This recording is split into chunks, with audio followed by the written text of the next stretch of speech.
"Sir, she's too weak to beg," the little girl said. Then the lonely rancher looked into his barn.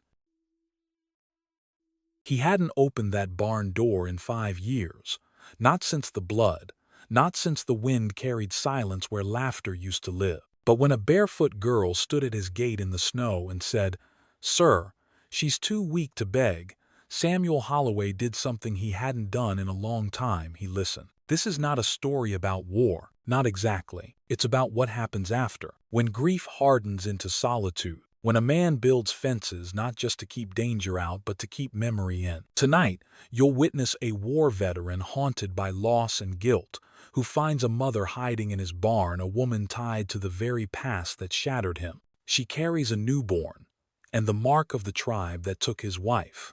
So why didn't he turn them away? Because sometimes the smallest voices carry the most truth, and sometimes the door you swore would stay closed has to open for someone else to survive. Comment below. Which moment in this story spoke to you the most? And if you're drawn to stories of quiet courage, healing, and the unexpected mercy between enemies, subscribe now. You'll want to stay for what comes next.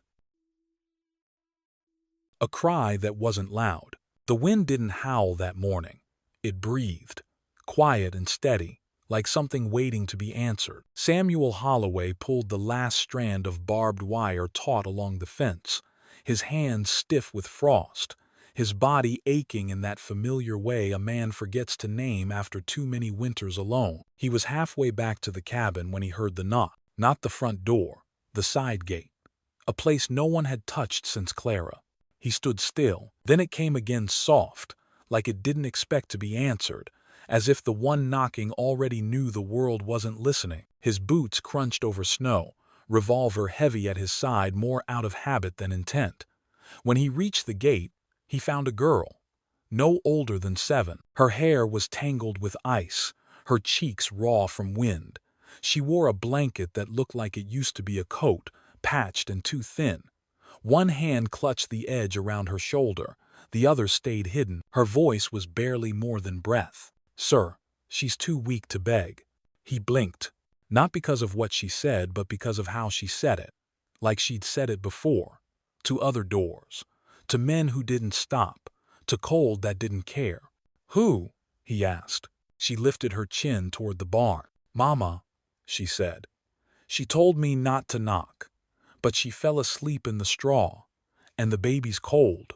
No pleading, no tears, just that same steady tone, like the truth was a stone in her pocket she'd been carrying too long. Samuel looked toward the barn. His chest tightened in that old, hollow way. He hadn't stepped foot in there since the war, since the burial, since the world stopped being something that offered anything worth trusting. But the girl, she wasn't crying. She wasn't even shivering. She stood like someone who had forgotten what it meant to expect warmth from anything. And somehow, that's what did it. He passed her without a word. The barn door stuck on its hinges, groaning like it hadn't been moved in years. Which it hadn't. The wind swept past his boots as he stepped inside. At first, there was only shadow. Then a shape curled low in the hay. A woman, skin pale as linen, lips cracked, her black hair braided in the Apache way. One arm cradled something too still. A baby, swaddled in what looked like torn curtain and hope. He knelt. The baby whimpered. Just once, a sound like thread unraveling. "We didn't mean to steal."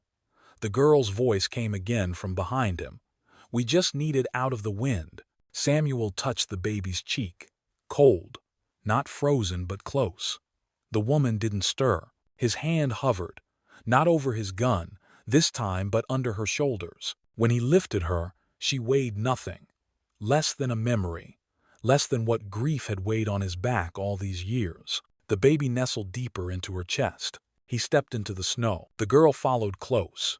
Neither of them said anything. And as they crossed that short stretch of yard, the snow fell softer, like the sky was holding its breath. He pushed open the cabin door. For years, it had been a place of waiting, of stale coffee and unopened shutters, a house that held nothing but wind and wood and silence.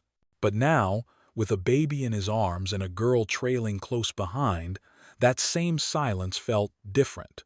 Not empty, not cold, but as if the house itself had been holding on, waiting for someone to give it reason to warm again. Samuel laid the woman on his bed, stoked the fire, took off his coat and wrapped it around the child.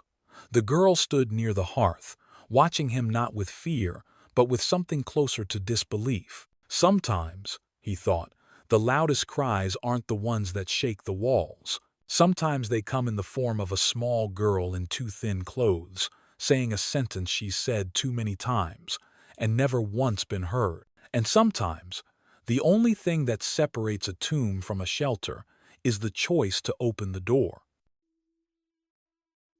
Her name was in fear. The door clicked shut behind them, muffling the wind. Inside, the warmth from the fire hadn't yet reached the bones of the room. The air still held the cold like memory, stubborn, settled, not easily displaced. But it was warmer than the barn, and for now, that was enough. Samuel laid the woman, her skin pale and breath shallow, onto the cot by the stove. He adjusted the logs, stirred the coals until flame caught again. Then he turned, slower than necessary, toward the girl. She stood at the edge of the room, unmoving, not out of fear. She wasn't shrinking, wasn't clinging, just still, like she'd learned long ago that movement only called attention. That silence was safer than asking. "What's your name?" he asked, voice lower than usual. "Lena." "And hers?" She glanced toward the cot. "My mama's name is Nita." He nodded once, turned back to the stove. The kettle groaned softly as it heated. He took a tin bowl, scooped in dried oats, a pinch of salt, some crushed jerky, added water from the pump, stirred until the mixture thickened into something close to edible. The rhythm of it steadied him, the scrape of metal, the hiss of steam, the scent of heat finding starch. These were things he could understand, even when people remained too much. He found the wool blanket from his bed, folded it in half, and held it out to Lena. She blinked, but didn't move. "Take it," he said. "It's clean." She stepped forward, fingers brushing his as she took the bundle. Her hands were too thin. He noticed a scrape across one knuckle, dried blood flaking off. She didn't seem to notice it anymore. He handed her the bowl next. "Careful, it's hot." She nodded, carried it over to her mother without fumbling. Saturday beside her on the floor, cradling the food in one hand and the baby in the other, her small body forming a shield over both. Samuel watched them from a distance. He didn't sit, just leaned against the door frame, arms crossed. His gun still hung at his hip, but it felt heavier now, less necessary. Nita stirred, not fully waking, just shifting, a twitch of fingers, a murmur in a language he didn't know. Her eyes opened for a moment, glazed and fevered, then drifted shut again. She hadn't spoken since the barn, hadn't cried, hadn't asked for help. She just lay there, quiet, as if she'd long stopped expecting anything to arrive. There was something in that silence that stuck with him, not as guilt, but as recognition. He'd seen that look before, in mirrors, in campfires, in Clara's face the day the letter came and the world tilted sideways. It wasn't fear, it was the face of someone who'd learned that choice was a thing other people got to have. He found a second blanket, this one old but thick, and laid it gently over both mother and child.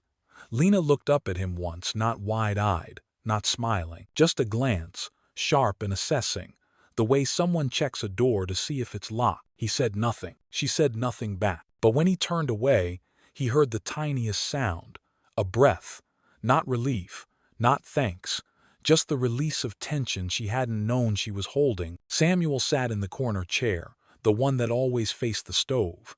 The fire cracked inside, throwing orange against the walls. The room no longer felt empty. It didn't yet feel full, but something had shifted. Outside, the snow still fell, steady, relentless. But inside the cabin, a different kind of quiet settled. Not the silence of grief, but the pause that comes just before a life restarts. Sometimes, kindness isn't loud. It doesn't arrive in speeches or grand gestures. Sometimes, it looks like handing a stranger a bowl of hot food and then stepping back, letting them eat in peace, letting them stay, letting them be. And in that letting go of questions, of judgment, of history, you make room for something else. Not forgiveness, not yet, but maybe, warmth, maybe enough. The mark beneath her sleeve. The fire had settled into a steady glow by the time the storm fully blanketed the fields. Samuel hadn't spoken in a while. He hadn't needed to. The girl had curled up near the hearth, one arm around the baby, the other tucked under her cheek. Nita remained silent, her breathing shallow but rhythmically present, not improving yet but not slipping either. It was strange, he thought, how the presence of others could make a house feel smaller and wider all at once. He poured water from the kettle into a tin cup, warm but not scalding. Kneeling by the cot, he held it out. She stirred. Her eyes opened not wide, but enough. They were dark, sunken, distant, but aware. Her lips parted and he slipped the cup into her hand. She took it with fingers trembling and dry. Her first sip was slow. Her second barely held. "You're in my home," he said, quieter than he expected. Nita nodded faintly. "Your daughter told me your name," he added. "Nita, Her voice rasped out rough like bark, unshaped by recent use. "Yes. Your baby?" She looked toward the child curled beside Lena. "Coho." He paused. "That's a Comanche name." Nita's eyes didn't flinch. "Means strong heart," she said. "His father's choice." Samuel inhaled, slow and tight. The words settled inside him like ash on snow. He shifted, adjusted the blanket that had slid from her shoulder. That's when he saw it. The skin of her wrist, half bared, faded but clear. Two crossing arrows beneath a rising sun. He froze. He'd seen that mark before, years ago, under a different sky, burned into banners and carved into carved bone totems. The seal of Waya, the war chief of the Mescalero Apache, the one who'd ambushed the northern post, the one who had led the raid at Red Creek, the one whose arrow had torn into Clara before Samuel could turn to stop it. He stood abruptly. A cold burned through his chest, sharper than the wind outside. "You're one of his," he said, low and harsh. Nita blinked slowly. "I was." He stared at her, searching her face for something: defiance, fear, remorse, but found none. "You were his wife." She didn't deny it. His fists clenched. He stepped back from the cot like the air between them had turned to fire. "You shouldn't be here." Nita's voice didn't shake. "I tried not to be." She shifted, tried to sit up, but couldn't. "We were turned away at every trading post. No one would give us shelter. The child came too early. We slept in dry riverbeds. I birthed him in snow." He opened his mouth. No words came. "I didn't ask to be here," she said, "but I couldn't keep walking, not with two." For a moment, silence filled the space again. Not the stillness of peace, but the silence of a rope pulled tight. A silence that could snap. Samuel turned away, jaw tight. His breath came hard. He hadn't felt this heat in years, not since the day Clara fell. She hadn't screamed. She'd just looked at him, confused more than afraid, and then she'd been gone. The world had kept spinning, but inside him it had never moved since. He stared at the floor, at the scarred wood he'd walked across 1,000 times. This house had never held forgiveness, only memory. And now, he looked back at Nita. She met his gaze, calm, present, not pleading. "You're not afraid," he said. "No," she replied. "Why?" "I've lived too long with nothing," she said. "You don't fear what you already lost." He said nothing. "I don't expect your kindness," she added. "Only your truth." That hit something in him, something he didn't want to find. "You knew I'd seen that mark," he said. "I did. And you stayed." "I did." He stepped closer, something simmering beneath the surface of his voice. "You knew what it would do to me. I knew you had a choice."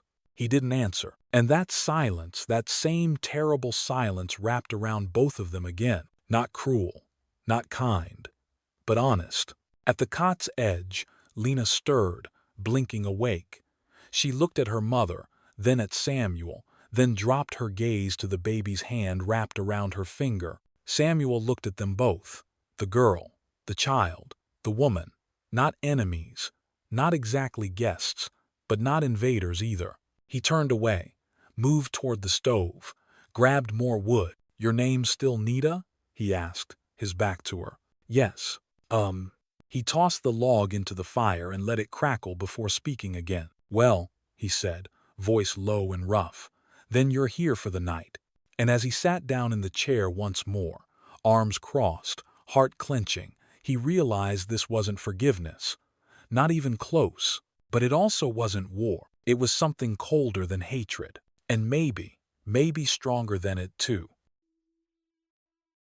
The baby with a strong heart. Morning came slow. The light crept in through the frost-streaked window like it wasn't sure it belonged. The snow outside had softened into drifts, mounding against the walls, burying the fence posts, silencing the world. Inside the cabin, it was warmer. Not by much, but enough. Samuel stirred the embers and coaxed the fire back to life. The room smelled of scorched wood and oats. He didn't look at the cot right away. He didn't have to. He could feel them breathing behind him now. Small, uneven rhythms, like the song of something trying hard to stay. He stood, stretched the stiffness from his knees, and walked to the cot. Lena was awake. She sat upright, the blanket bundled around her shoulders, one hand on her mother's wrist, the other gently cupping the baby. Samuel knelt down, slow. The child's face was turned into Nita's chest, but his color looked better, less blue, more gray, maybe. It wasn't much, but it wasn't worse. He held out his arm. "Let me." Lena didn't flinch, just nodded once and passed the baby to him, careful as a nurse twice her age. The boy didn't stir at first. He just sagged into the old rancher's arms, too light, too quiet. Samuel moved to the chair by the stove and sat, adjusting the baby against his chest. The heat radiated through his coat, but he still added another log to the fire, then shrugged off the outer layer and wrapped it around the infant like a cocoon. The room held still. The girl returned to her spot beside her mother. Nita hadn't moved. Her skin was still pale, her breaths too shallow, but her brow was no longer furrowed. Whatever fight was happening inside her body, it hadn't given up yet. Samuel looked down. The baby's lips puckered. His eyelids twitched. Then, softer than snow on straw, came a sound. A whimper. Samuel leaned in. Another, higher pitched. Then a gasp, ragged and wet. And then, the sound that broke through. A cry. Weak. Yes, but real. A voice.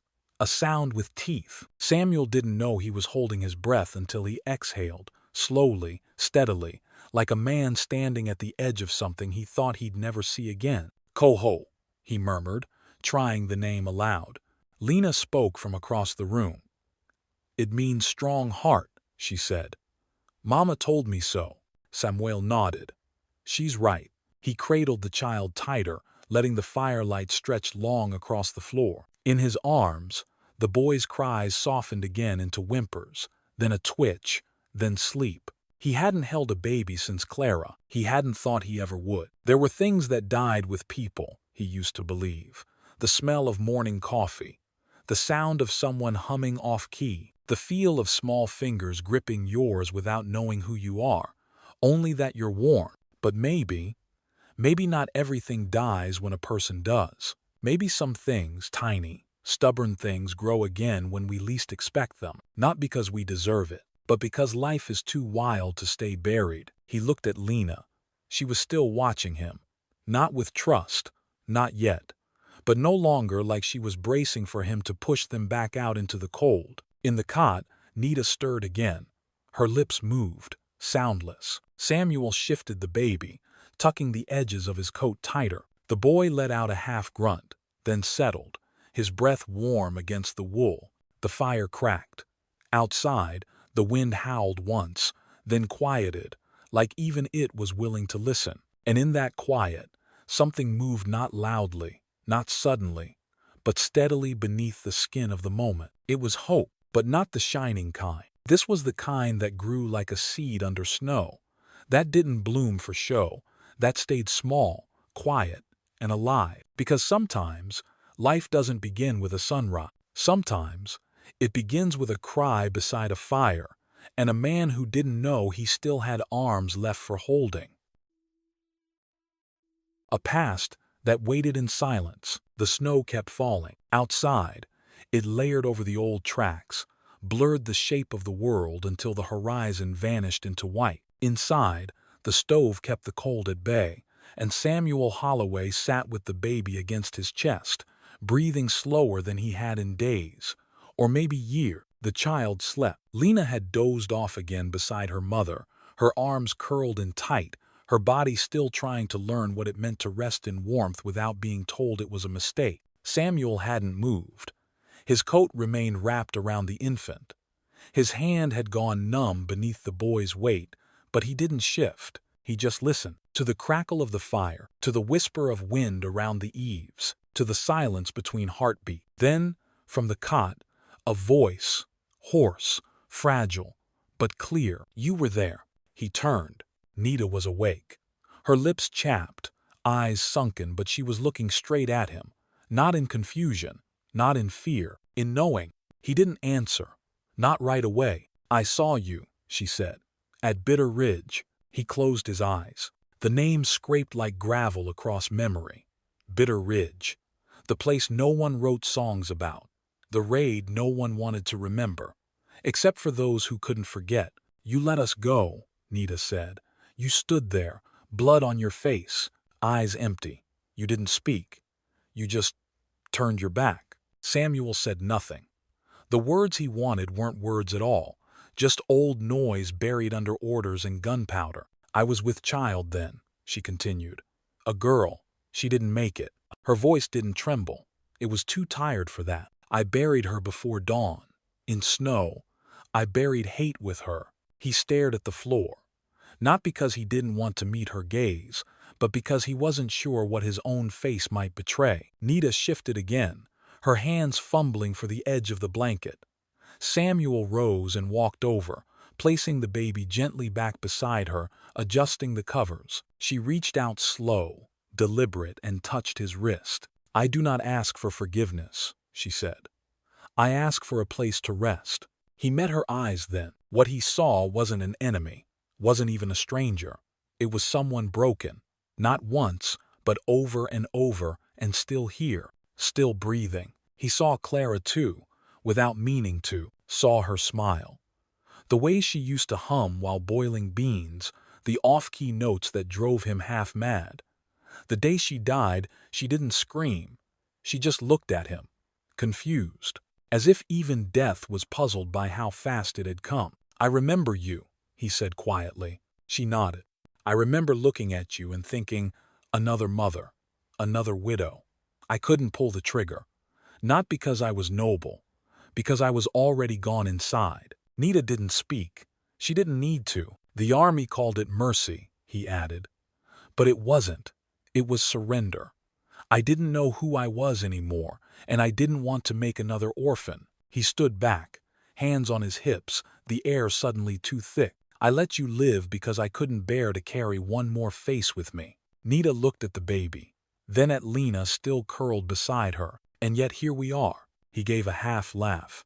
It wasn't warm, but it wasn't cruel either. "Here we are." The room felt small then, smaller than it had ever felt.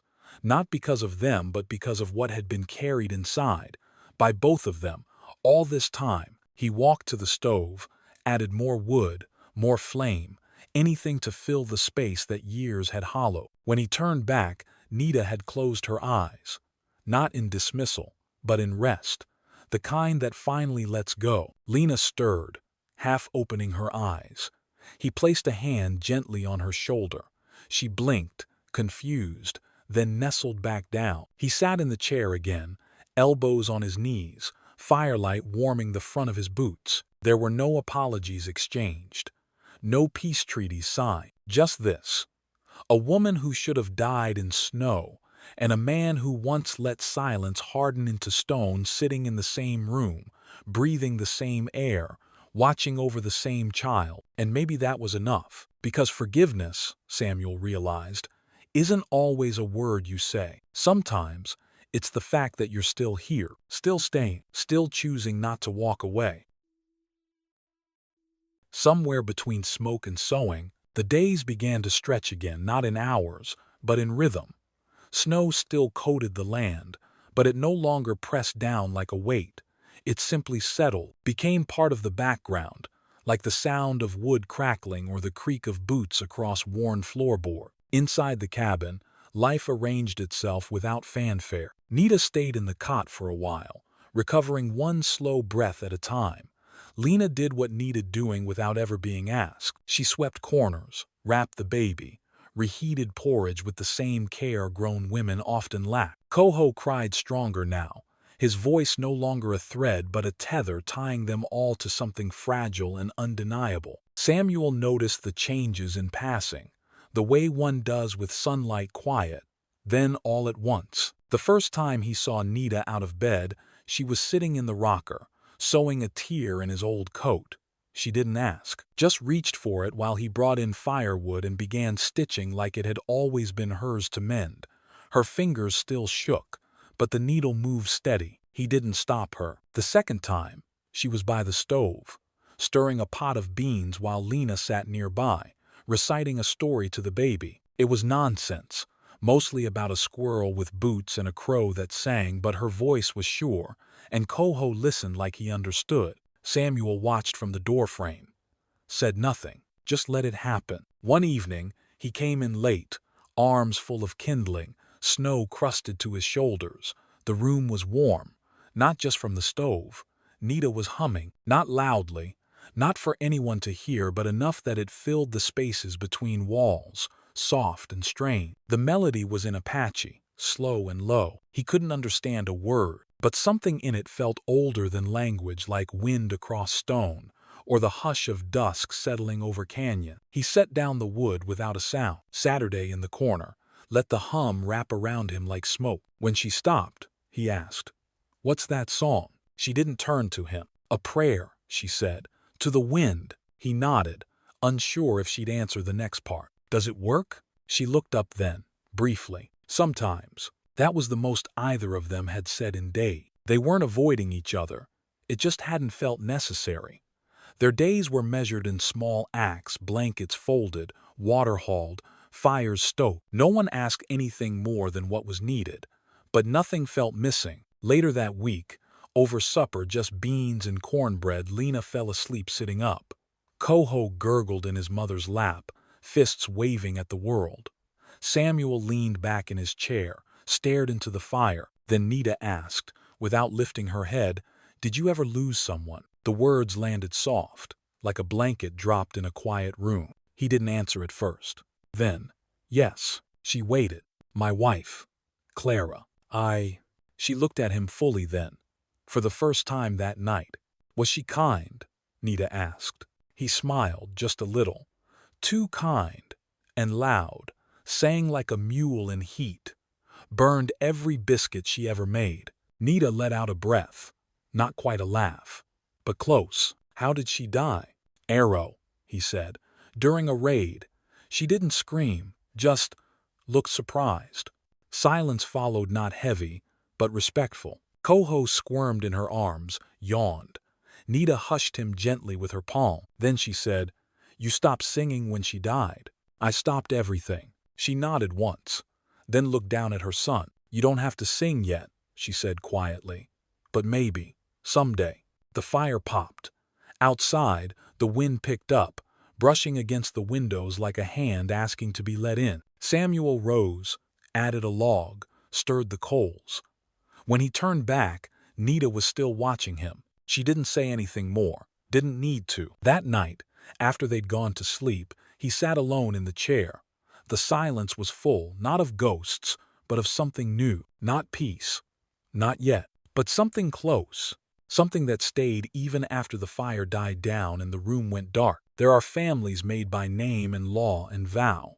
Then there are the ones that grow in places too cold for such things, out of patience and proximity and the quiet agreement to keep showing up. He didn't know what they were becoming, but whatever it was, it no longer felt like being alone. A name on the wall. The blacksmith's hammer paused mid-swing, the clang echoing off timber and snow-packed roofs. Samuel stood nearby, arms crossed, the wind cutting through his coat as he stared at a wooden post outside the general store. A new notice flapped in the cold, its corners pinned tight with rusted nails. He didn't need to read the whole thing, just the first 3 words. Wanted. Female Apache. The rest came in fragments. Approximate age. Last seen with minors. Escape detainment near Fort Lell. Considered a threat. There was no sketch, no name, just language meant to erase the person from the crime. But Samuel knew. He didn't say anything to the blacksmith, just nodded once and walked back toward his horse, the paper clenched in his hand like it had bitten him. The ride home blurred. The trail he'd come to memorize over years of solitude now felt foreign. Every mile closer to the cabin tightened something in his chest. By the time he stepped into the yard, snow crunching beneath his boots, his breath was sharp and clipped. Inside, Coho was cooing in the cradle Samuel had built from salvaged crates. Lena sat beside him, teaching the baby how to hold a wooden spoon like it was a rattle. Nita folded laundry quiet, focused, unaware of the storm following him through the door. She looked up, saw the paper, and knew. She didn't ask, didn't reach for it, just stood a little straighter, her voice steady. "It is me." Samuel didn't speak. He walked to the stove, threw in a log harder than necessary, and set the paper down on the table. "They're close," he said. "Passed through town this morning. Gray coats, scouts." Nita nodded, then gently placed the folded shirt into the basket. "I'll leave tonight." "No," Lena said, too fast. Nita turned to her daughter, kneeling to eye level. "I must." "You are not strong enough," Samuel said, not unkindly. "I am strong enough to walk," she replied. "You'll freeze." "Then I will freeze far from here. I will not bring death to your door." The words rang louder than the fire. Samuel turned away, fists clenched at his sides, pacing across floorboards that suddenly felt unfamiliar. "You once told me you didn't hate me," she said softly. "I don't." "Then let me go." He spun, eyes sharp. "You think that's what this is? You think I want to watch you disappear into snow and dark, hunted like an animal?" "It is better than being hanged for treason," she said, her voice thinner now. Samuel's shoulders dropped, the weight of memory sinking into bone. "I've already been a coward once," he said. "When Clara died, I stood still. Let rage carry me. Let orders numb me. I followed men who saw skin instead of soul. I didn't question, not until the blood dried and the crying stopped." He stepped closer, his voice breaking around the edges. "I looked away at Bitter Ridge. I couldn't shoot another mother. I let you live not because I was merciful, but because I couldn't stand what I'd become." Nita didn't speak, but her eyes were wet, glistening in firelight. Samuel reached for her hand, calloused fingers brushing her. "I won't look away again." The room was silent. Even Coho had stilled, as if the weight of words could hush a child too young to understand them. "You'll die for us," Nita said. "No," Samuel replied. "I'll live for you, and I'll fight if I have to." She closed her eyes, just briefly, and nodded. Later that evening, they barred the doors, stoked the stove hotter than ever before, packed what little they could, just in case, but no one ran. Not this time. Some people are given one chance to act right. Some are given none. And then there are those rare, terrifying moments when the world circles back not to test you but to offer you something it rarely does. The chance to choose again. Samuel had lost too much to silence, too much to rage. This time, he chose differently. Even if his hands were still shaking, even if fear still slept behind his ribs, he chose to stay. The night he fought to stay, the moon was a blood smear above the trees, pale, red, and low, like it, too, had seen what was coming. Samuel crouched behind the ridge, his coat stiff with frost, his breath short and hot in his chest. He'd ridden hard all day, faster than he should have, faster than his ribs liked after the fight in town. But he was here now, watching, counting shadows. The soldiers had set camp near the frozen stream. 4 tents, 2 horses tied to a pine, gear scattered lazily in the snow, rifles propped against crates. The men laughed around the fire, their voices careless like they were waiting for something easy. They thought she was still in the barn, that the woman and her children were tucked in tight, waiting to be dragged out at dawn. They didn't know Samuel had sent them south hours ago. A sleigh hidden in the tree line. Nita, Coho, Lena gone across the ridge, under cover of dark and silent. But someone had to stay. Someone had to mislead them. Samuel touched the small flask of kerosene at his belt, the match bundle tucked behind his knife. Just enough. One shot, one spark, one blaze loud enough to distract, then disappear before anyone noticed what wasn't burning. He crept from the trees, every footfall measured like prayer. First, the horses spooked them off with a slap and a whisper. The sudden snorts and gallop cracked through camp like thunder. The soldiers jumped to their feet, yelled, laughed. Then the fire. He poured the line fast and true along canvas and dry timber, then struck the match and dropped it. The night lit up like breath caught flame. Shouts, curses, boots on snow. He ran wide, circling back, ready to vanish into trees until he heard his name. Samuel? Has stopped. Froze. The voice was familiar, too familiar. A figure stepped from the edge of firelight. Broad, gray coat, scar over his right cheek. Sergeant Ellis. They'd trained together at Fort Logan, drank together, buried Clara together. "You're protecting her?" Ellis said, disbelief plain in his face. "I'm protecting a mother and her children," Samuel said. "She's an escaped prisoner. She's a mother." Ellis's hand hovered near his holster. "You're out of your mind." "No," Samuel said. "I finally know what matters." Ellis pulled his pistol. "I can't let you do this." Samuel raised his rifle. "Then don't." For a moment, the fire cracked louder than their breath. Then the shot rang. Pain tore through Samuel's shoulder, white hot. He dropped to one knee, his vision bending sideways. He fired back wild, hit nothing. Ellis ducked behind a crate. More shouts. More men coming. Samuel crawled through snow, blood soaking into the wool of his coat, heart pounding not from fear but from fury. Not fury toward Ellis. Toward the years. Toward every man who thought orders were reason enough to erase families. Another shot whistled past. Samuel rolled behind a stump, bit down a cry. Then movement behind him. Nita. She had come back. Her hands were on his arm, tugging. "You're supposed to be gone," he rasped. "And leave you again," she said. Number. Lena was there too, struggling with the reins, trying to get the horse in position. Coho was bundled on her back, tucked into the thick shawl. Samuel tried to stand. Failed. Nita didn't wait. She threw his good arm over her shoulder, gritted her teeth, and dragged him the rest of the way. Ellis's voice called again. "Samuel, stop." But they were already on the horse. Lena climbed first, grabbing the saddle horn. Nita followed, pulling Samuel up behind her, Coho still tied to her chest. "Hold on," she whispered. He did. The horse kicked off, hooves slicing snow, bullets trailing behind like ghosts unwilling to let go. But the woods swallowed them, and the trail narrowed, and the stream came, and the ice held, and then silence. Not of surrender, but of having made it one more night. One more night with those who matter. Not every man who holds a gun is aiming to kill. Some are simply trying not to lose again what they once failed to save. Samuel had once let death take everything from him. This time, he fought back. Across a river of ice, the trees thinned just as the night began to loosen.